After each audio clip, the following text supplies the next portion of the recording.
I knew it would happen one day, but I didn't think it would be this soon. Roll the intro. Hello there and welcome back to another Friday night for another episode of Not Your Average Globetrotter. This week I'm going to be talking about a subject that has already made its way around the internet, and I wanted to wait and take my time before saying anything about this. If you are looking specifically for the legal aspect and for a description from somebody who is legally qualified, go check out this week's episode of the Italian Citizenship podcast that was uploaded on Wednesday. Italian attorney and very good friend of mine, Marco Permunian from ItaliancitizenshipAssistance.com, gave some really great information on what's going on. And I'm going to talk about things more from my perspective as someone who's lived in Italy and keeps up with Italy and what's going on in Italy and has made plenty of videos on the topic of Italian citizenship. Keep in mind with this episode, I am an individual speaking my own personal opinions and thoughts here. The thoughts expressed in this episode are only my own and do not represent any other individuals or commercial entities of any sort. Just me, myself, and I. When I found out about this, I was ready to change up last week's schedule and upload something just directly about that, but I really wanted to wait and take my time to understand this better. And I have to say, I don't fully disagree with some of the reasoning behind it. However, I don't agree with the execution, at least thus far. But also, if you're lacking context to what I'm talking about and not sure what I'm talking about thus far, again, definitely check out that episode of the Italian Citizenship podcast. I'll leave it linked down in the comment section below this episode on YouTube and try to remember to put it also into the description of this episode. But when I saw the upload from Palazzo Chigi going into the whole press conference talking about this topic, it was, I'm not going to say scary, but the individual speaking on camera seemed to, I don't want to say had flames coming out of his ears, but he seemed to be quite passionate about what he was talking about, almost borderline that I would wonder if there was anger behind any of it. There were a lot of reasons given as to why this is happening and what's going on here. And I have to say, overall, I am not surprised that it happened. Just, again, the timing is more the thing that I really am shocked about, as most other people were. Someone left in a comment on one of my videos last week, well, didn't even lawyers know about what was going on? Nobody knew. This was out of the blue. Nobody knew that this was going to happen. Me personally, I thought maybe it would be at least a few years, but probably 5 to 10 years before some type of change might be put in place. And of course, at this point in time, it's just a generational limit. Could it change and could there be extra limits put in place? There also are some proposals that have been mentioned with this as well. And I would say I'm wondering really what the future is going to hold for this whole area. I mean, I've literally been saying it since the beginning of Not Your Average Globetrotter. We knew, at least then, that the door was open. But how much longer would it be open? Who knows? And this is why even I've told so many people, even in person, if you're eligible, just do it. Don't wait. It could change. Things are changing. Don't put it off. Even I have family that I had conversations with, and they say, I'll get to it one day. It's just not a priority right now, but I would like to do it. I'd really like to do it. Just now's not the time. Well, now might not actually ever be the time for those people. But what's the whole deal? Why is this happening? Why is it happening now? What is going on? So, according to this video from Palazzo Chigi, what happened was it was made very clear that this is being done because there are a lot of consulates that are overrun or feel as though that they're overrun with the amount of requests that they've received, as well as a number of small municipal offices around the country, and not even just small ones, but maybe even large ones that feel as though that they have just too many requests that they have to get through. And it was said also that some of these requests actually are taking over so much, and actually the specific word used in the press conference was citizens who are needing to access the services of these local town halls and so on. It's very interesting to me to see the phrasing that was used and to see how people were spoken about. Because, I mean, if you look at the law as it was before this emergency decree was put in place, and that's why this was able to kind of come out of nowhere. This was done as an emergency decree to combat this situation. But when you hear the phrasing and the language used talking about these people who are wanting to become Italians, it's actually very sad to see because, as I was saying, under the previous rules, before this emergency decree, anybody who was born to somebody who was eligible for Italian citizenship was then born an Italian citizen as well. It didn't matter whether the person was born in the country or outside of the country. If somebody came from an unbroken chain of Italian ancestry that could prove that nobody lost their citizenship, from a legal standpoint, I'm not speaking about cultural, from a legal standpoint, there was no difference between somebody born in the middle of Rome and somebody born in, I don't know, Tallahassee, or even the Amazon. It wouldn't have made a difference from a legal perspective. But one thing that I think is really important to keep in mind from a cultural perspective and just kind of how things work on a kind of day-to-day basis and how most people think about things in Italy is that if you're not born in the country, if you're not raised in the country, you haven't gone through the schooling system and you're not familiar with all the same cultural reference points, it doesn't matter necessarily where your family is from. Then you're just straight up not Italian. And a lot of people who are from Italy, Italians, do not consider those of Italian descent in their viewpoint to be Italian. Whereas if you ask any Italian American, they're going to say, oh yeah, no, of course I'm Italian.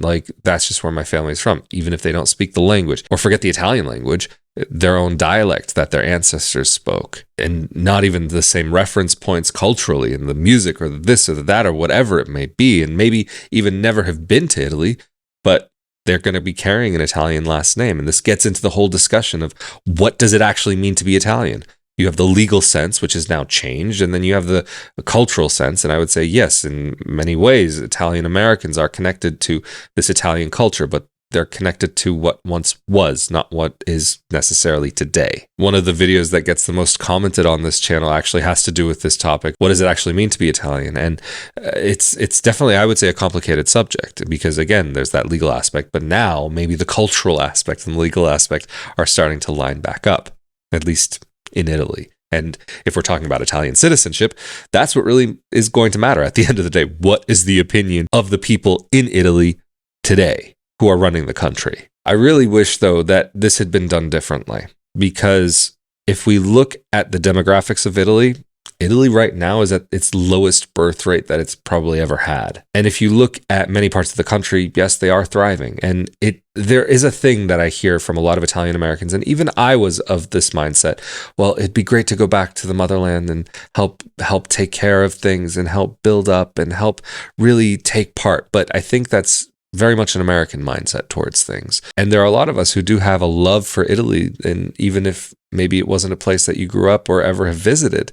And so I can understand that. Having lived in Italy, I got to know what Italy is today and what the experience of being in the country is actually like and the complications that can come with it. It's a wonderful place for a vacation, but to live your day-to-day life there, it is a very different way of living than if you are coming from the US or really many other countries, to be fair. And also another factor is that I would assume from even the EU level, because you have to consider Italy is not just Italy, it's a part of the greater European Union, that there would have potentially been some pressure from some of the EU level politics to kind of maybe make some changes, because the Italian system is one of the systems or the system that's probably been the most open in Europe for being able to claim with very open limits. So much so to the extent that there practically were almost no limits. Of course, there were some, but we're talking about the people who wouldn't be able to get Italian citizenship by those limits, at least until the last year or so.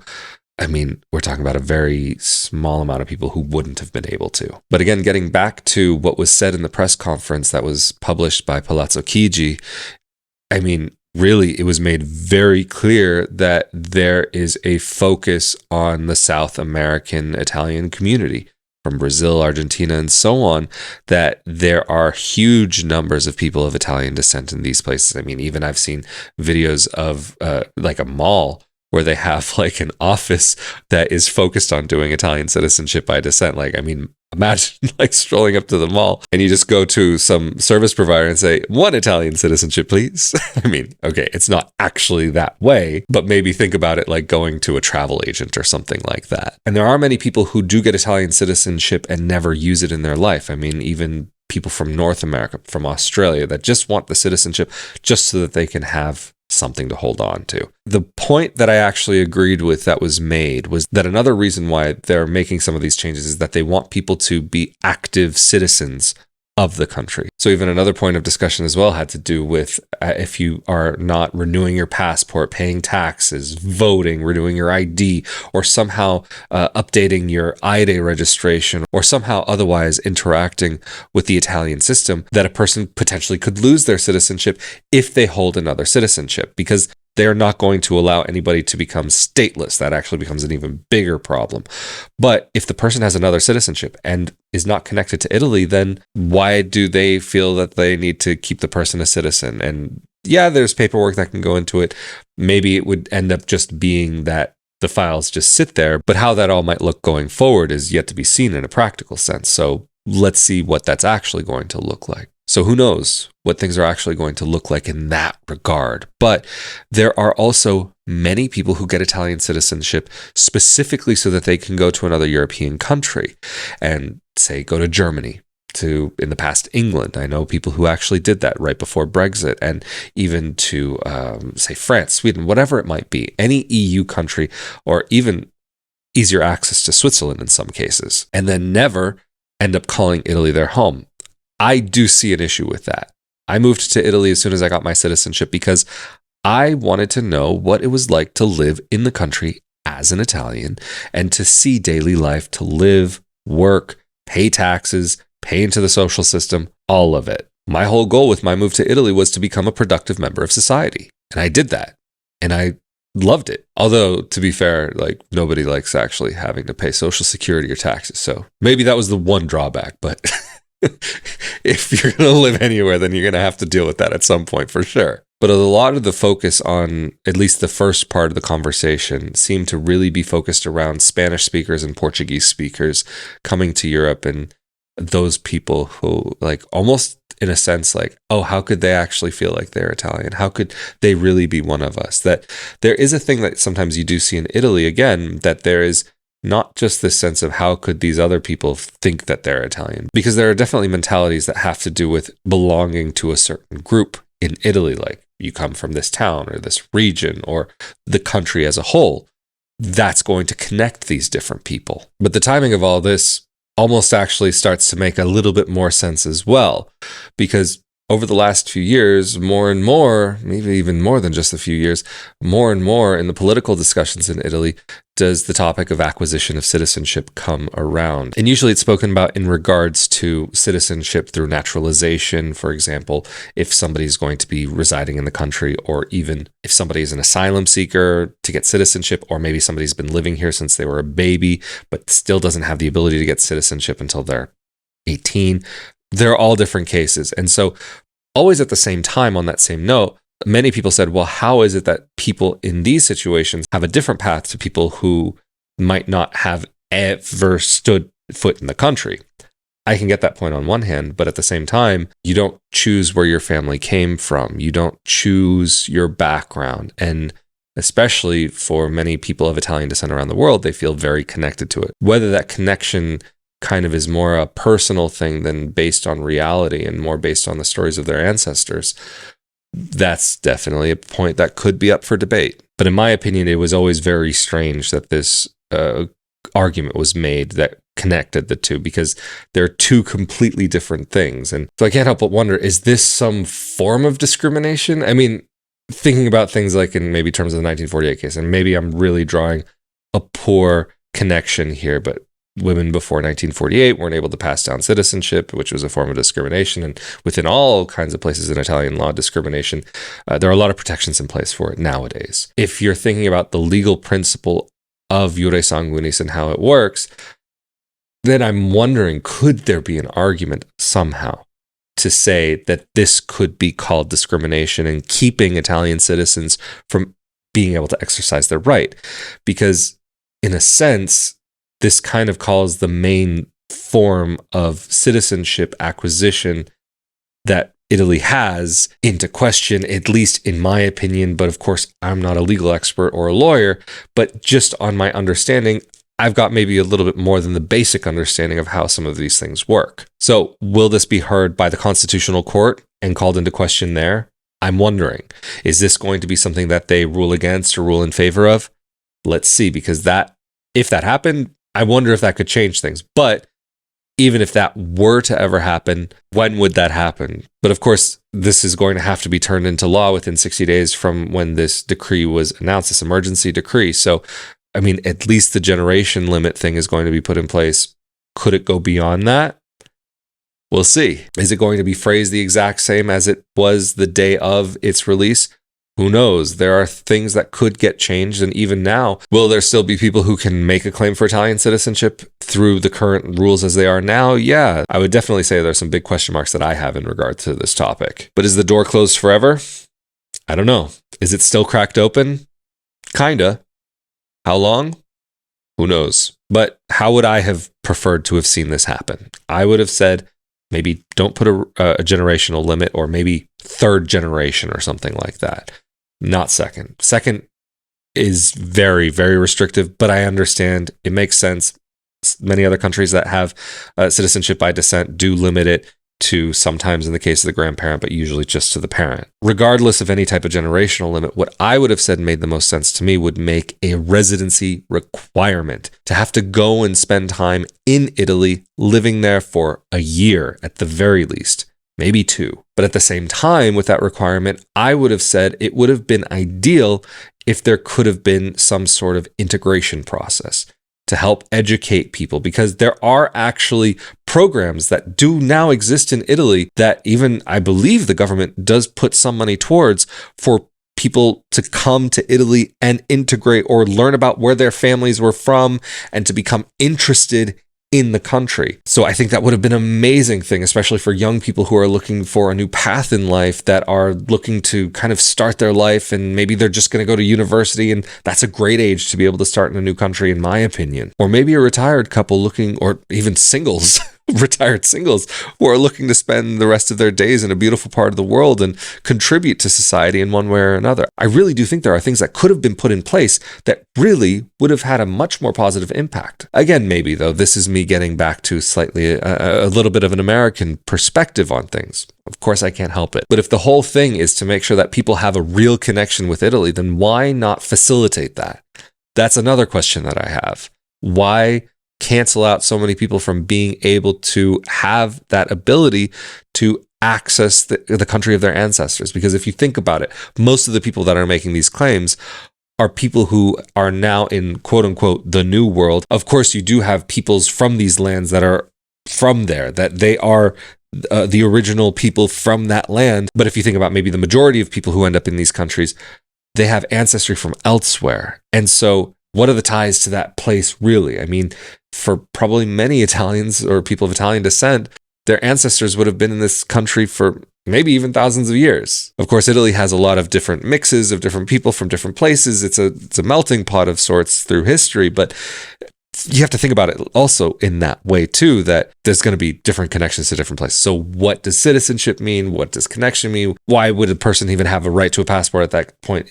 I get the arguments against it. Don't get me wrong. But I do think that it actually could have been nice to have done things in a much different way to be able to get a benefit. And even to say like, hey, if you've got Italian citizenship, it's now going to be a requirement to do X, Y, and Z, such as maybe live in the country or something. But now there's going to be the second generation limit. So can some people still get through? Yeah, but it's definitely not the same like how it was. Do I understand it? Yeah, it does actually make some sense. But no, I am definitely not happy seeing this in place as somebody who's very passionate about this topic and has spent years online making content about this topic.